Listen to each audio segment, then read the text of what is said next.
Did you know that for centuries, all it took for a woman to be certified insane and institutionalized was for her husband to declare her so? It was a woman named Elizabeth Packard who decided to do something about that. In Illinois in 1860, Elizabeth was married to a clergyman when she started doubting his preaching and beliefs and sought her own methods of worship.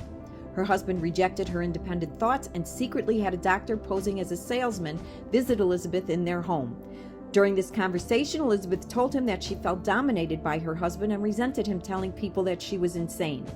In those days, all it took for a woman to be declared insane was a statement from her husband. Her husband made that statement to the court, declaring her insane for excessive application of body and mind, and had her committed for 3 years to the Jacksonville Insane Asylum. Elizabeth knew nothing about this until the sheriff came to lock her up. During her time in the asylum, she was shocked to find not an asylum filled with insane women, but an asylum filled with sane women who had been institutionalized by the men in their lives. The doctors in the institution tried repeatedly to get her to change her views to align with her husband's, but Elizabeth refused.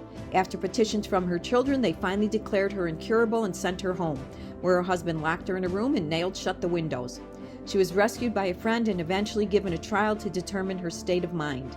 At the trial, the jury took only minutes to declare her sane.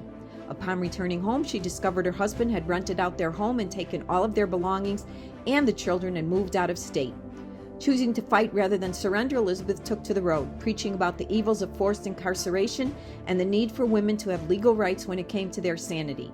She founded the Anti-Insane Asylum Society and wrote numerous books. In 1867, the state of Illinois passed the Bill for Protection of Personal Liberty, which guaranteed a public hearing for all accused of insanity.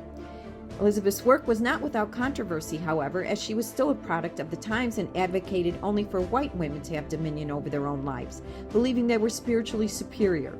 Her story is a telling reminder that even those who mean to do good can still be oblivious to their own programming and prejudice.